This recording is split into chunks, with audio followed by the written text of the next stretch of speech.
मनोज सरळ पकड बुम क्वार्टर थोड़ा मागे रहा, थोड़ा मागे आना साम थोड़ा मागे मनोज तो पकड मैंने वो मोबाइल लेना रोल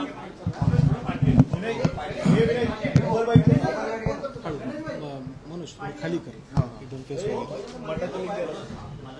मटाची लिंक चला रोल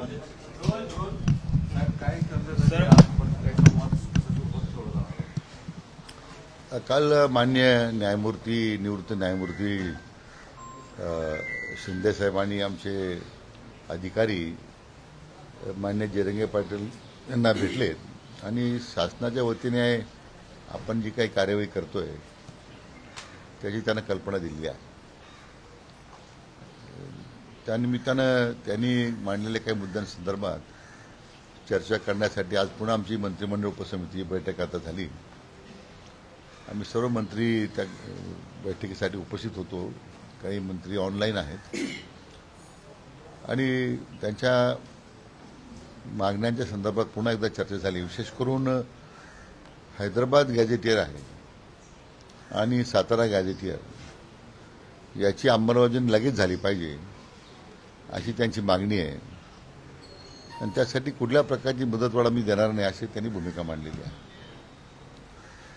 तर या बाबतीत आता विस्ताराने चर्चा झाली. काही कायदेशीर त्रुटी त्याच्यामध्ये आहेत, बाबी तपासून घेतोय मी.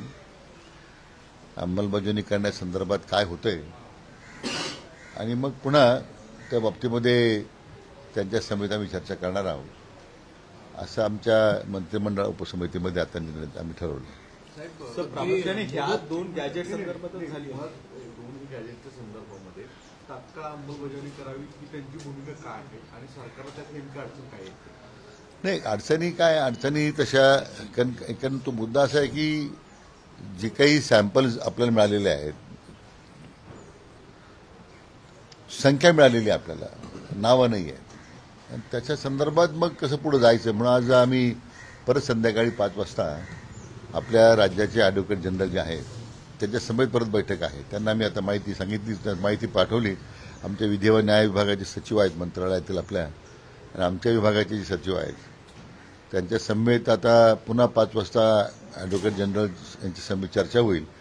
मग याच्यामधला जो कायदेशीर गुंता तयार झालेला आहे त्यातून काय मार्ग निघू शकतो त्यामध्ये चर्चा झाल्याच्या नंतर मग काय समोर आपल्याला पर्याय उपलब्ध आहेत मग पुढे आपल्याला जाणं त्या ठिकाणी पुढे निर्णय घेणं सोपं जाईल. काल समितीच्या सदस्यांनी जरंगे पाटलांची भेट घेतली होती. आज परत काही तशा पद्धतीची भेट होऊ शकते?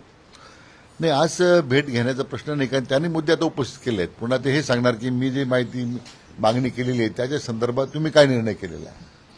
म्हणून मला वाटतं की आता समिती सदस्यांची समिती चर्चा झाली. 5 वाजता ॲडव्होकेट जनरलच्या समिती चर्चा होईल. पुन्हा जर आवश्यकता वाटली तर पुन्हा एकदा समितीची बैठक होईल आणि मग मला वाटतं अंतिम प्रस्ताव तो मान्य जयरंगे पाटलांना देण्यात येईल. मात्र आज खरं तर रविवार आहे, सुट्टी आहे. मात्र उद्यापासून खरं तर सगळे कॉलेज असेल, शाळा असेल, त्याचबरोबर कार्यालय देखील आहे ती सुरू होतील. त्यामुळे असं वाटतं का की पुन्हा मुंबईकरांना मोठ्या त्रासाला सामोरं जावं लागेल? हे माझी मुंबईकरांना विनंती आहे, आपण थोडं आता ह्या प्रश्नासाठी जे आंदोलन होतंय त्यांना सुद्धा सहकार्य केलं पाहिजे. कारण मुंबईकरांना त्रास होतो ही गोष्ट सर्वश्रुत आहे. कोणत्या आंदोलनाची कोणत्या शहरामध्ये थोडाफार जनतेला त्रास होतोच आहे, पण तो काही जाणीवपूर्वक नाही आहे. एक विशिष्ट मागण्यासाठी आंदोलन होत आहे. केवळ मराठा समाज नाही तर कोणत्याही समाजाकरता होईल. मला वाटतं ती एक संवेदनशील प्रक्रिया असते. त्याच्यामध्ये त्यांच्या मागण्या जे मांडतायत किंवा त्या मागण्याला प्रतिसाद सरकार देत आहे याच्यामध्ये दोन्ही बाजूने संवेदना आहेत. म्हणून मला वाटतं की आमचा त्या ठिकाणी जो मराठा बांधव जे आंदोलन करतोय तो सुद्धा जनतेला कोणत्या प्रकारची असुविधा होणार नाही या संदर्भात सुद्धा दक्षता घेईल असं मला वाटतं. परंतु ज्या पद्धतीनं रेल्वे रुळांवर उतरणं असेल, चर्चगेट स्टेशन, सीएसटी स्टेशनवर जाऊन अडवणूक करणं असेल, रस्ते थांबवणं असेल, हा जो त्रास दिला जातोय यावर काय तोडगा आहे नेमका?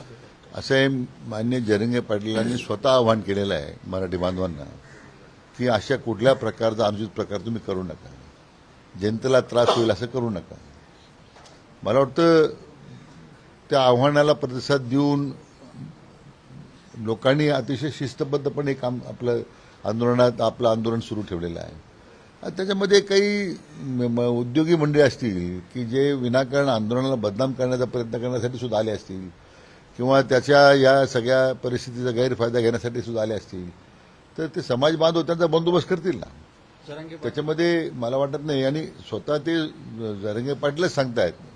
मला वाटतं त्यांच्या आव्हानाला निश्चितपणे प्रतिसाद मिळेल याच्याबद्दल आमच्या मनात काही शंका नाही आहे. जरांगे पाटील असं म्हणाले की बैठका सुरू आहेत, मात्र अंमलबजावणी येत नाही. उद्यापासून मी पाणी सुद्धा बंद सुरू करतो.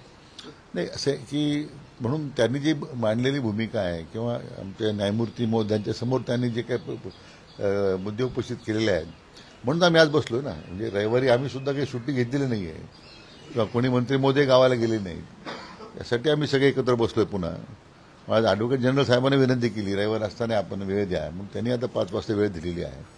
यासाठीच आम्ही सगळे एकत्र चर्चा करतोय की मार्ग निघावा. राजकीय नेत्यांच्या काल एक मिनिट शरद पवार यांचं एक विधान होतं की शासनाला त्यांनी अशी टीका केली की 62% द्यावं, केंद्राने या संदर्भातली मंजुरी द्यावी.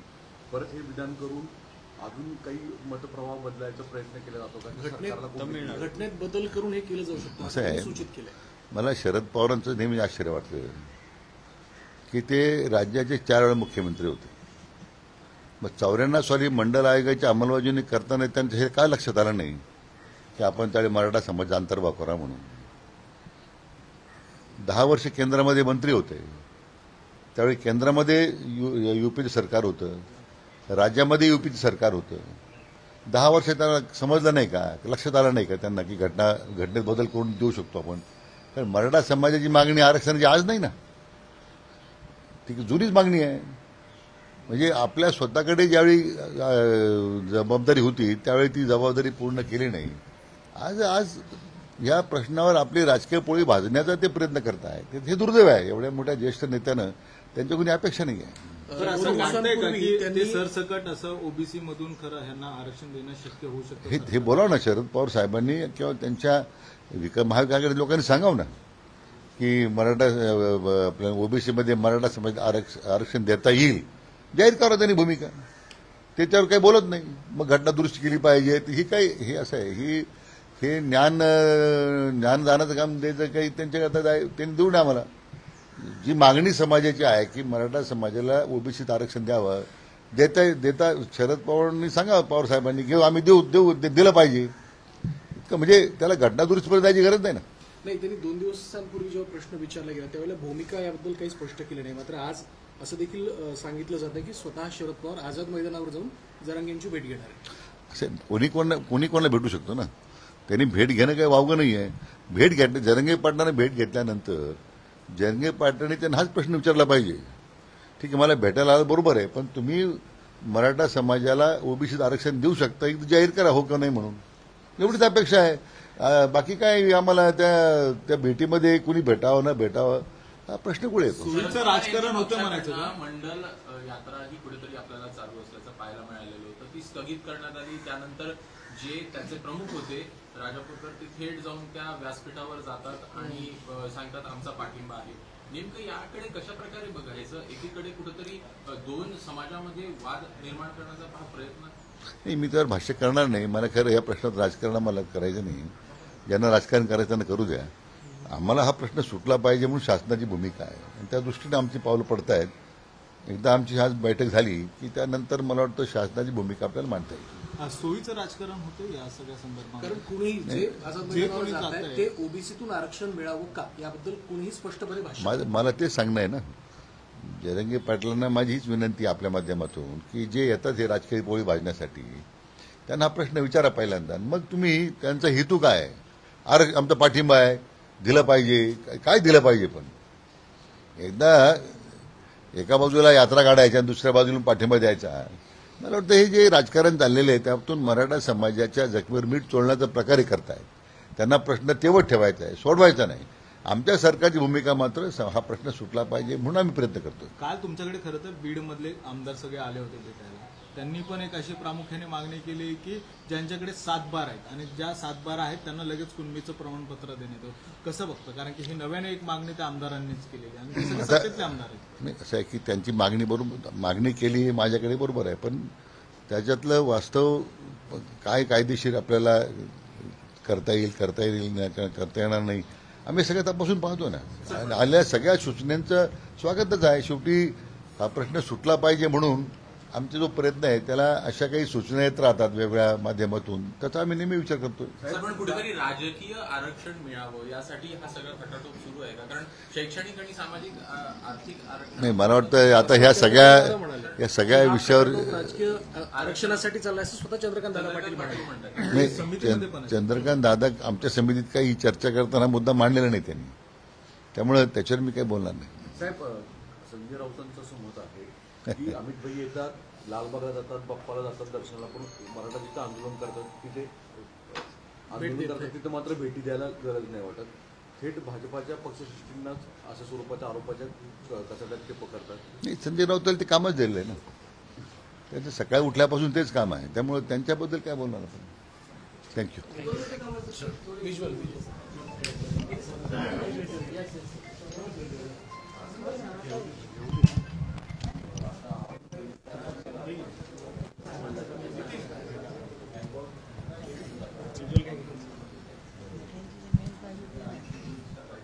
कॉल केले ना